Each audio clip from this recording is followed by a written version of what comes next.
చేర్యాల పట్టణంలో భారత communist party CPI Cheriyal మండలం 13వ మహాసభలు చేర్యాల పట్టణంలో అంగరంగ వైభవంగా జరిగాయి.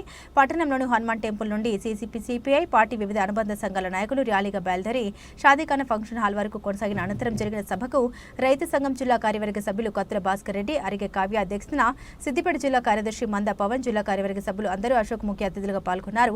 ఈ కార్యక్రమంలో మంద పవన్ మాట్లాడారు. 100 సంవత్సరాల చరిత్ర కలిగిన సిపిఐ పార్టీ భూమి కోసం, భుక్తి కోసం, వెట్టి చాకరీ విముక్తి కోసం ఆనాటి భారత స్వతంత్ర ఉద్యమం నుండి తెలంగాణ తొలి మలదేశ ఉద్యమాల్లో ముఖ్య పాత్ర వహించి పేదోడి నమ్మకాన్ని, పేదోడి ధైర్యానికి నిలువెత్తు రూపకంగా సిపిఐ పార్టీ ఉందన్నారు.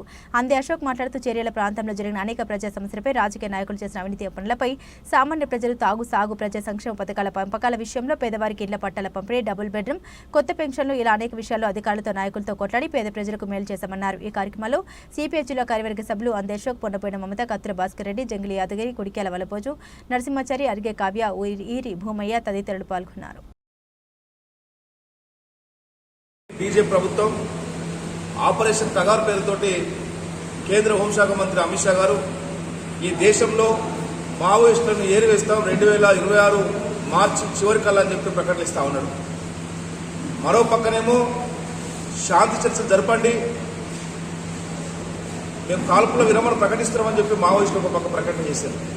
కనీసం చర్చ జరపకుండా ఈరోజు మావోయిస్టుల ఏరివేత కార్యక్రమంలో భాగంగా ఈరోజు ఈ దేశంలో పేద ప్రజానికం కోసం తమ ఆస్తులను, అస్తిత్వాన్ని, మరి తమ జీవితాలను త్యాగం చేసినటువంటి మావోయిస్టుల యొక్క సమస్యలు పరిష్కరించడానికి ఈ కేంద్ర ప్రభుత్వానికి చేతులు రావడం లేదు. మరోపక్క పాకిస్తాన్ ఉగ్రవాదులు, టెర్రరిస్టులు పాల్గంలో 27 మందిని పొట్టన పెట్టుకున్నటువంటి టెర్రరిస్టులతోటి చర్చలు జరపడానికి మరి నరేంద్ర మోడీకి చేతులు వచ్చినాయి. అంటే ఈ దేశంలో ఉన్నటువంటి పౌరులైనటువంటి మావోయిస్టులతోటి చర్చ జరపడానికి ఎందుకు చేతులు వస్తున్నామని చెప్పి సిపిఐ పార్టీ డిమాండ్ చేస్తూ ఉంది. గతంలో ఎప్పుడు లేని విధంగా మరి మావోయిస్టు పార్టీ కేంద్ర కార్యదర్శి నంబాల కేశవరావుతో పాటు మరికొంతమందిని మరి హాస్పిటల్లో ఆరోగ్యం బాగాలేక చికిత్స చేసుకుంటా ఉంటే పట్టుకొచ్చి కాల్చి చంపినటువంటి చరిత్ర ఉంది. కాల్చి చంపిన ఈ నరేంద్ర మోడీ, అమిత్ షాలు మరి సంబరాలు చేసుకోవడం ఏంది? ఈరోజు దేశ పౌరులు చనిపోతే వాళ్ళు గర్వంగా సంబరాలు చేసుకునేటువంటి దీన స్థితిలో మరి ప్రజాస్వామ్యం కూడలేనటువంటి పరిస్థితి ఉన్నది. అంటే నరేంద్ర మోడీ, అమిత్ షా ఈ దేశంలో మావోయిస్టు ఉన్నదని చెప్తారు. ఈ దేశంలో ఈ కేంద్ర ప్రభుత్వం బీజేపీ అవలంబిస్తున్నటువంటి ప్రజా వ్యతిరేక విధానాలను ఎండగట్టినటువంటి కవులు, కళాకారులు, రచయితలపైన తప్పుడు కేసులు పెట్టి వరవరరావును, అదేవిధంగా సాయిబాబును నిర్బంధించినటువంటి ఒక నీచమైన సంస్కృతికి దిగజారినటువంటి నరేంద్ర, అమిత్ షాకు పుట్టగతులు ఉండవే భవిష్యత్తులో అని చెప్పి సిపిఐ పార్టీ హెచ్చరిస్తా ఉంది. ఈరోజు ఏదైతే రాజ్య హింసకు వ్యతిరేకంగా జరుగుతున్నటువంటి మరి పోరాటంలో ప్రజా సంఘాల నాయకులపైన, హక్కుల కార్యకర్తలపైన, మరి ఎర్రజెండా నాయకులపైన తప్పుడు కేసులు పెట్టి అర్బన్ నక్సలైట్ల పేరుతో చిత్రహింసలకు గురి చేసేటువంటి సంస్కృతి తెరలేపారు. ఇది రాబో రోజుల్లో మీకు తప్పనిసరిగా బుద్ధి చెప్పేటువంటి పరిస్థితి ఆసక్తమైందని చెప్పి సందర్భంగా హెచ్చరిస్తా ఉన్నాను.